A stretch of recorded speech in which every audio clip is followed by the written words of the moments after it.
Hey guys, welcome back to my channel. In today's video I'm going to show you how you can make the post API call with the help of RETROFIT2, and we'll use the view model in this video, and I'll show you how you can create a user when we are making the post API call. So we'll send some parameter, then we'll create a user on the server, and then we'll retrieve its response and parse it. So let's begin by adding the dependency. I have already copied some dependencies, so we'll add these dependencies in our module level build.gradle file. So first dependency is for the retrofit. Second, we need the JSON converter when we are using the retrofit, and this converter will use when we'll make the API call. And this is the lifecycle extension. This is for the view model. And logging interceptor I'll show you how you can enable the logging in the retrofit. So let's sync our project.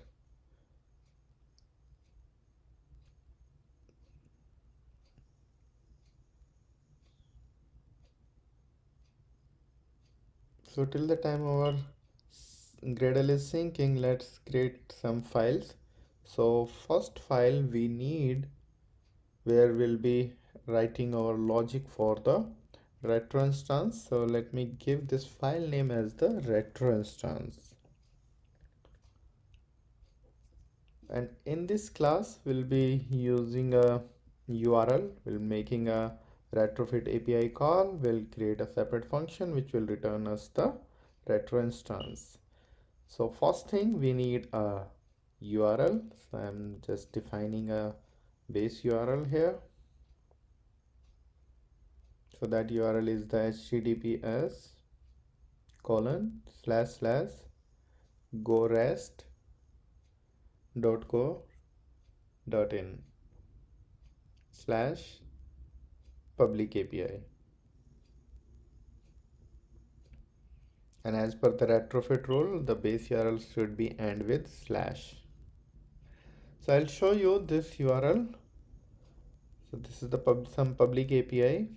So you can see, and you need to log in. So you can log in inside using the any mechanism. So I logged in, and this is the API access token. So we need this access token to pass with the API. If we don't pass this access token, then we won't be able to make API call. Now I'm creating a separate function, another static function that will return us the instance of our retrofit2. So you can give any name here. Only thing is, like, this function should return the retrofit instance. So I'm just making it as a singleton. So I'm defining it as another parameter.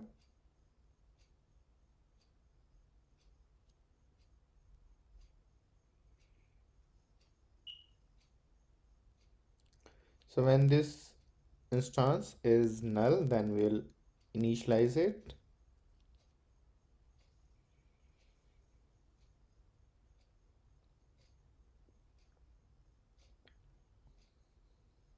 And we'll pass the base URL, and we'll add the converter factory. So I show you the second dependency, that is the JSON converter factory we'll be using here. And then we'll call build, and we'll simply return this retrofit instance. And as I show you in my Gradle file dependencies, like, I'll show you how you can enable the logging in the retrofit to print the logs like request, URL, response. So we'll be using HTTP logging interceptor.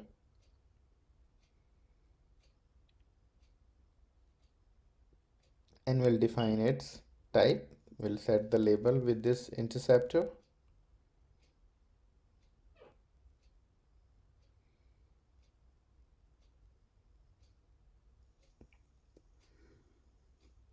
And then we'll create a OK HTTP client, an instance of this client.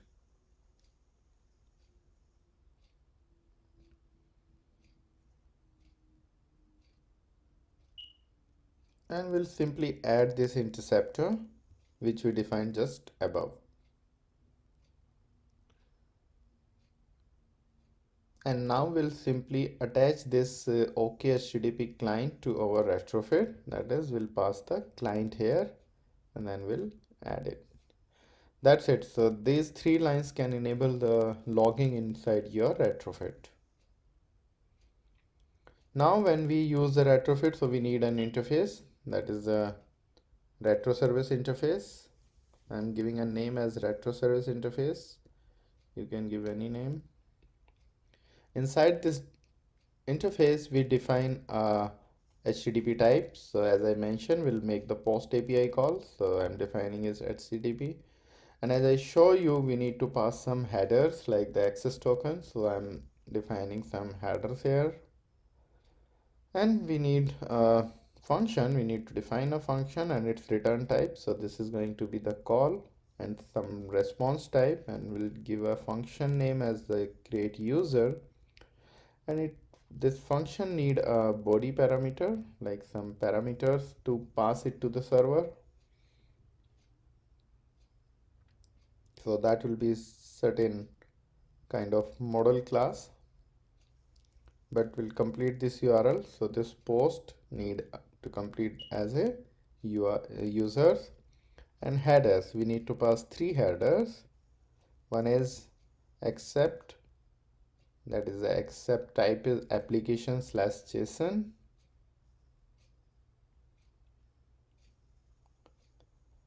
Second header is content type, that is again same application/JSON.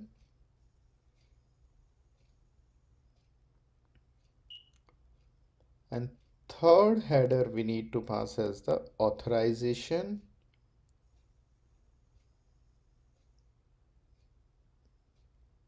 colon bearer, and then we'll pass the key or the access token we copied from the portal. So we'll directly pass it here. So these three headers you need to pass, and the body parameter like some params, it need to be some certain type of class. So we'll create a new class as a user. So let's create a new user class.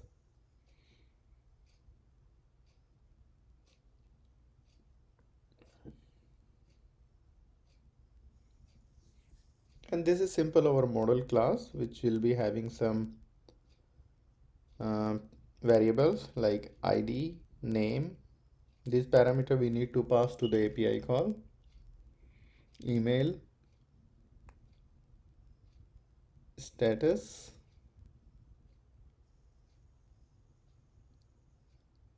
and the last parameter is gender. I'll simply generate its constructor and the setter getter for this class.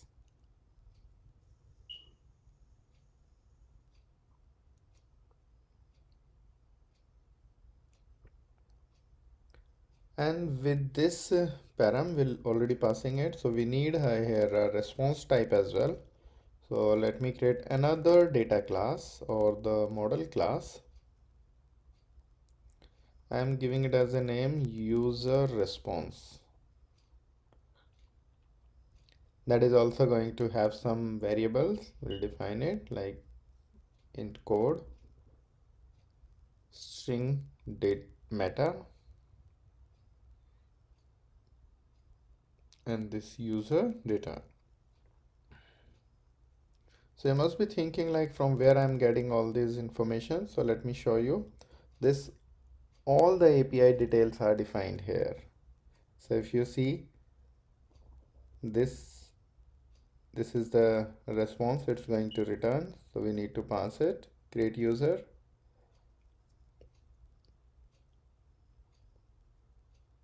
And then I'll show you how I can, that was the post API call user parameter, and this is the user. When we are retrieving, let's give it a name 111. So this is the one. when the response will come, so it will look like this.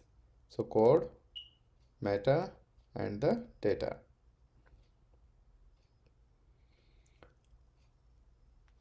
So now let me create a constructor for it, as well as the get and setter for this.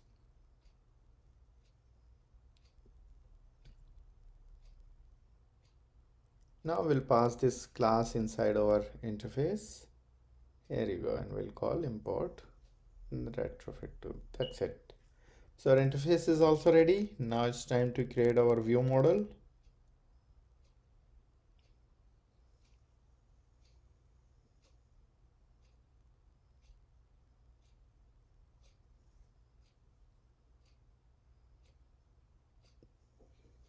So we need to extend it with the view model.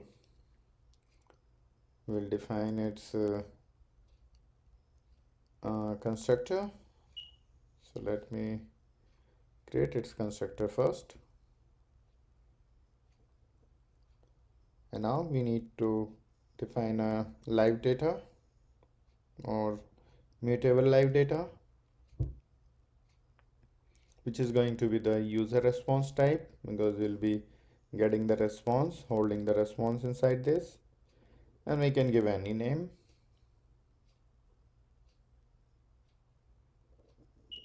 We'll simply initialize inside our constructor it.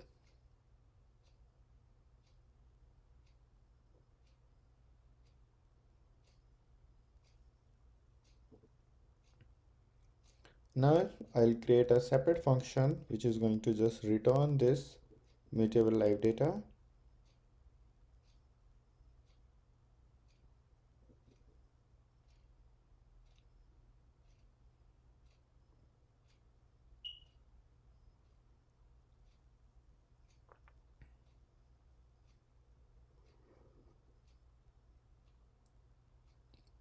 Now I'm creating another function which is going to make the API call.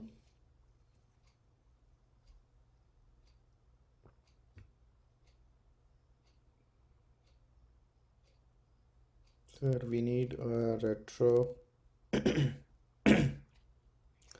service instance. We'll create with the help of retro instance dot get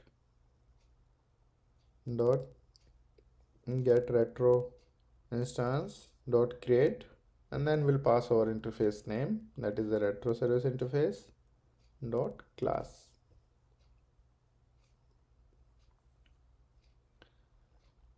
And now this retro service interface, we have a function that is create user, and it need a user object. So let's take this user object from the activity, and this function should return instance of call, and that is the user response type. And on this call object we'll call enqueue, call.enqueue, and then we'll register our callback. So that is a retrofit callback. Now we need to call our observer. So once we get the response, we need to inform our activity. So we'll check if response is successful, then we'll use this our create new live data dot post value, then we'll pass this response over there. If it is not successful, then we'll pass the null value just to show there is some error, we are unable to create a user. And similarly, if it is failure, the API got failure due to some reason, we will call null. So our view model is also ready now. So let's move back to our main activity and define our layout. So I'm simply adding one edit text for name, another edit text for email, and those two parameter will hardcode. We are not going to take as the input from the UI, the status and the gender will hardcode it for now. And we'll add a button On the button click will make the API call.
So layout is ready now. So let's uh, go back to our main activity. And first we need to handle the create button click. So let's retrieve it first. So we'll call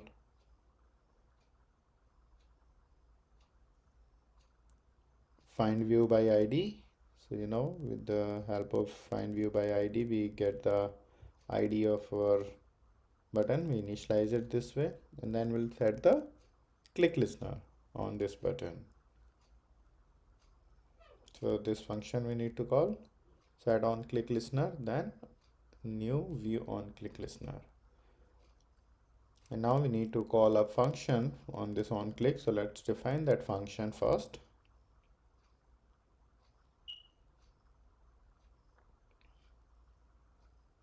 So I'm giving a name for create new user,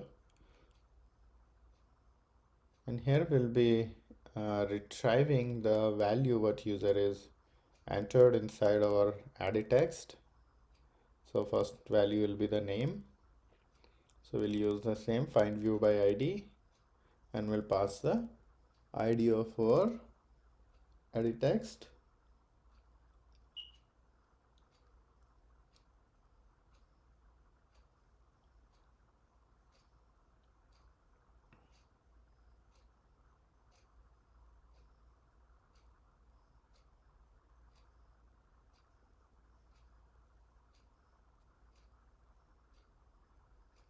Similarly, we'll read the email.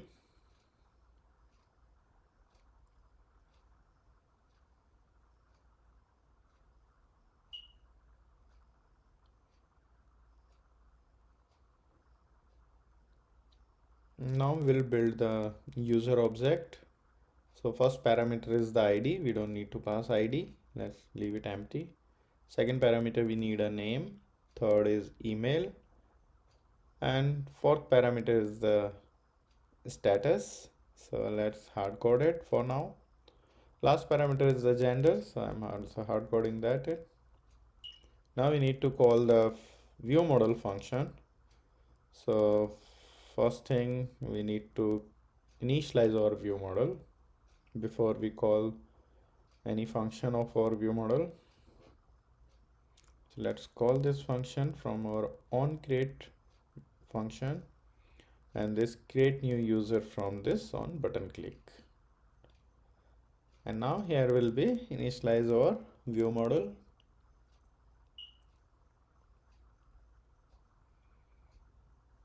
So main activity view model.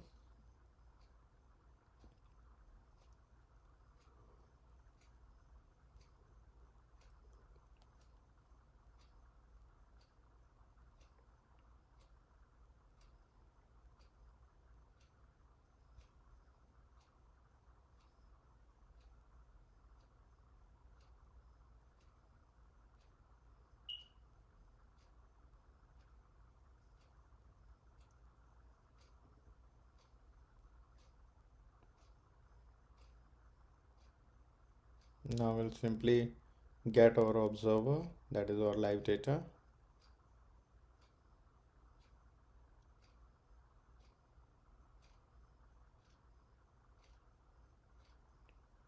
and this onChange function will call whenever we call live data.post value. So we'll check because we are sending null from there, you remember.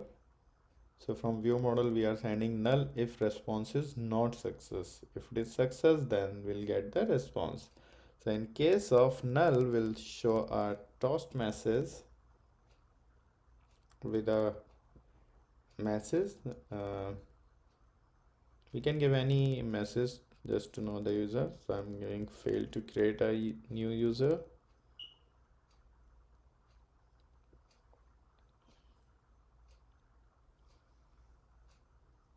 And here, in case of success, we'll show the success message.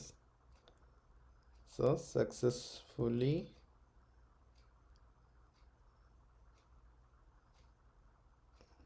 created new user.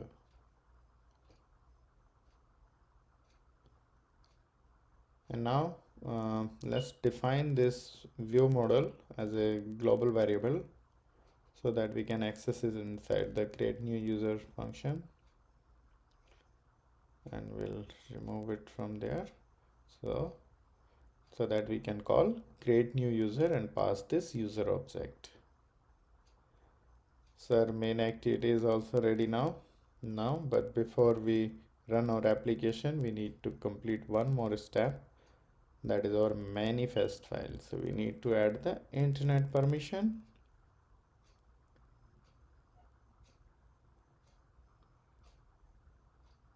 Now let's run our application and see.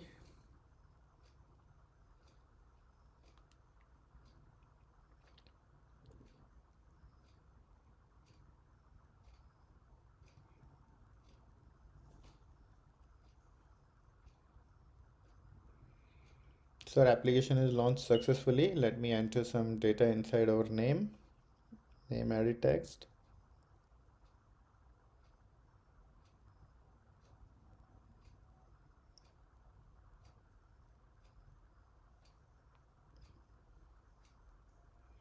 I'll click on create user.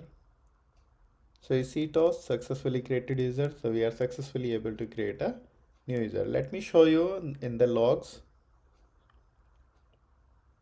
It's too much logs.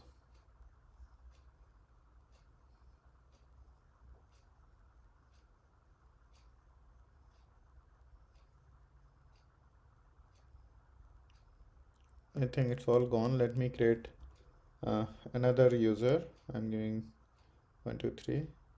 Let's clear and click on this. There you go. So you can see this is the post API call we are making. These are the parameter headers we are sending and the request.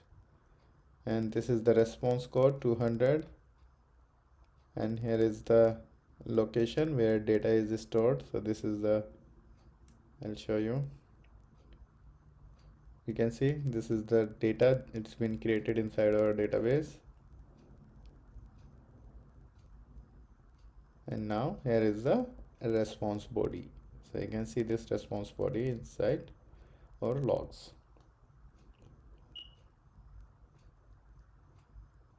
So let me keep this response. In my next video will continue from here. Next video I'll show you how you can make the patch API call, and we'll update the same record. Patch is make to just update the same record, and then we'll continue from here in my next video. If you have any question, you can ask me in the comment section. Thank you so much for watching.